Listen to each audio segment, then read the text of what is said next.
Hello everyone. Now the topic is pericardium.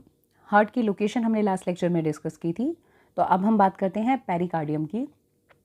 क्या है pericardium? It is the membrane that surround and protect the heart. ये heart की heart आपको याद है मीडियस्टेनम में प्रेजेंट था। ये हार्ट को अपनी लोकेशन में बनाए रखती है। पेरिकार्डियम जो है उसको यहाँ मैंने थोड़ा सा डिटेल में दिखाने की कोशिश की है। देखिए बेटा, तो यहाँ पर आपके सामने ये हार्ट आपको दिखाई दे रहा है, इसके ऊपर ये ब्लड वेसल्स हैं, लेकिन यहाँ से मैं इसका सेक्शन ले रही हूँ और इसे एनलार्ज करके आपको दिखा रही हूँ। तो ये जो ब्लू स्ट्रक्चर है, दिस इज़ शोइंग यू ये कंप्लीट स्ट्रक्चर जो यहाँ से जा रहा है, और ये पल्मोनरी ब्रांच है, मतलब ये पल्मोनरी ट्रंक है जो कि लंग्स के पास जा रहा है डीऑक्सीजनेटेड ब्लड को लेकर। ये सारी बातें आपको फिजियोलॉजी में क्लियर हो जाएंगी, लेकिन अभी हम पेरिकार्डियम समझ रहे हैं। पेरिकार्डियम एक मेम्ब्रेनस लेयर है that confine the heart to the position in the mediastinum, लेकिन ये रैपिड कॉन्ट्रैक्शन और मूवमेंट करने देती है हार्ट को। तो इसके अंदर दो मेन पार्ट्स हैं पेरिकार्डियम में। One is fibrous pericardium and the second is serous pericardium. तो ये देख लीजिए। तो यहाँ पर मैंने पहले आपको मैं डिस्क्रिप्शन जो मैंने लिखा है वो दिखा देती हूँ। The pericardium having two layer, fibrous pericardium and serous pericardium. Fibrous pericardium जो है बच्चों, that is superficial layer. It is composed of inelastic tough dense irregular connective tissue. ये एक बैग की तरह है।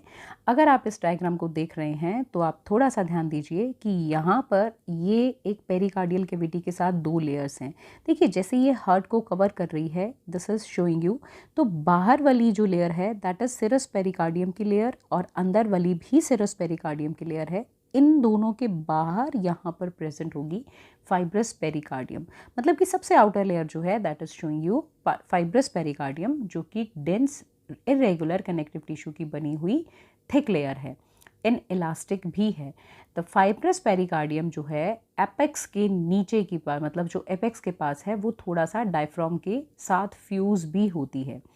अब देखिए, दूसरा पार्ट जो है दैट इज सिरस पेरिकार्डियम। ये थिन लेयर है, डेलिकेट मेम्ब्रेन की फॉर्म में है, लेकिन ये एक डबल लेयर है। अब इसमें दो जो हैं, बाहर की तरफ जो लेयर है that is called outer parietal layer, और अंदर वाली जो लेयर है this is called inner visceral layer. Serous की दो लेयर्स हैं। अब आप डायग्राम के साथ इस चीज़ को देखें तो सबसे बाहर वाली लेयर देखो बेटा, this one is fibrous pericardium, जो कि मैंने कहा डेंस इरेगुलर कनेक्टिव टिश्यू की बनी है। फिर उसके बाद parietal layer of serous pericardium and visceral layer of serous pericardium. ये दोनों parietal layer and visceral layer, ये रही दिस इज विसरल लेयर। ये दोनों लेयर जो हैं वो सिरस पेरिकार्डियम की दो लेयर है। One is parietal layer of serous pericardium, second is visceral layer of serous pericardium.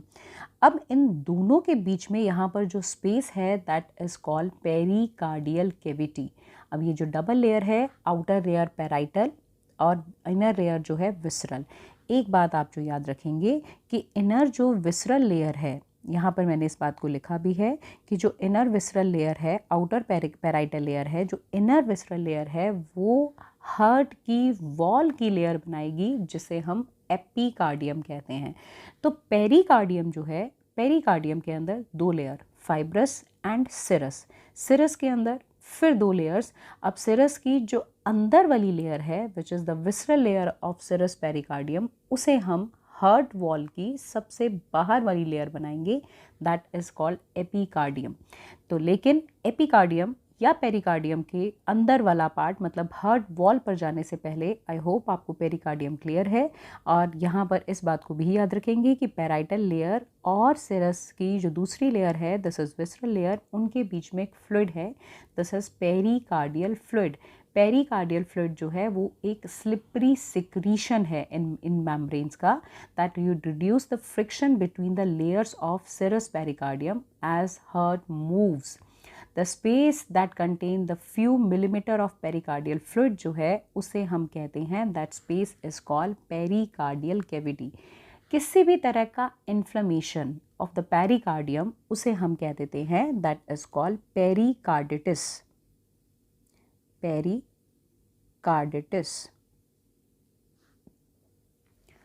So this inflammation of pericardium which is known as pericarditis, ये दो तरह का होता है. One is called acute and obviously the second one is chronic.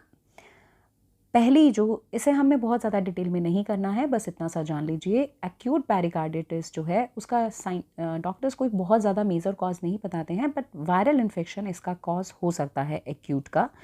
तो ऐसे में इस कंडीशन में थोड़ा सा इरिटेशन फील होती है और चेस्ट में पेन फील हो सकता है. चेस्ट मतलब कि अराउंड द हार्ट यहाँ पर पेन फील हो सकता है, जो कि शोल्डर, लेफ़्ट साइड का शोल्डर और लेफ़्ट साइड के आर्म की तरफ थोड़ा सा चला जाता है.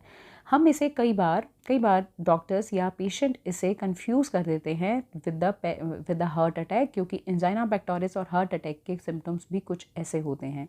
लेकिन एक्यूट पेरिकार्डिटिस जो है, डॉक्टर जब इसे कार्डियोलॉजिस्ट एग्जामिन करता है और obviously they can identify this, and ये छोटे मोटी थोड़ी सी मेडिसिन जो हैं लाइक आइबुप्रोफेन या एस्पिरिन, उनसे ये पेन्स चले जाते हैं. लेकिन जो क्रॉनिक पेरिकार्डिटिस है वो जो है वो लॉन्ग लास्टिंग होता है. जैसे कि नाम भी आप जानते हैं, क्रॉनिक का मतलब ही लॉन्ग लास्टिंग है. तो ऐसे केस में पेरिकार्डियल फ्लूइड जो है वो ज़्यादा हो जाता है.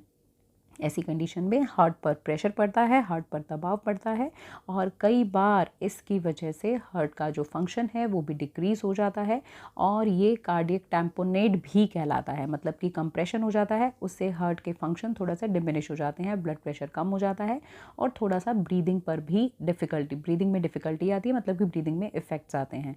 तो ऐसे में निडल के थ्रू यहाँ से जो फ्लूइड है उसे निकाल कर, मतलब थोड़ा सा पंचर करके उसे फ्लूइड जो निकाल कर इसका ट्रीटमेंट किया जाता है. So in the next lecture we will discuss about the wall of the heart and the next मतलब पार्ट ऑफ द एनाटॉमी, जो हम आगे के लेक्चर्स में करेंगे. Thanks for watching. Stay healthy and happy.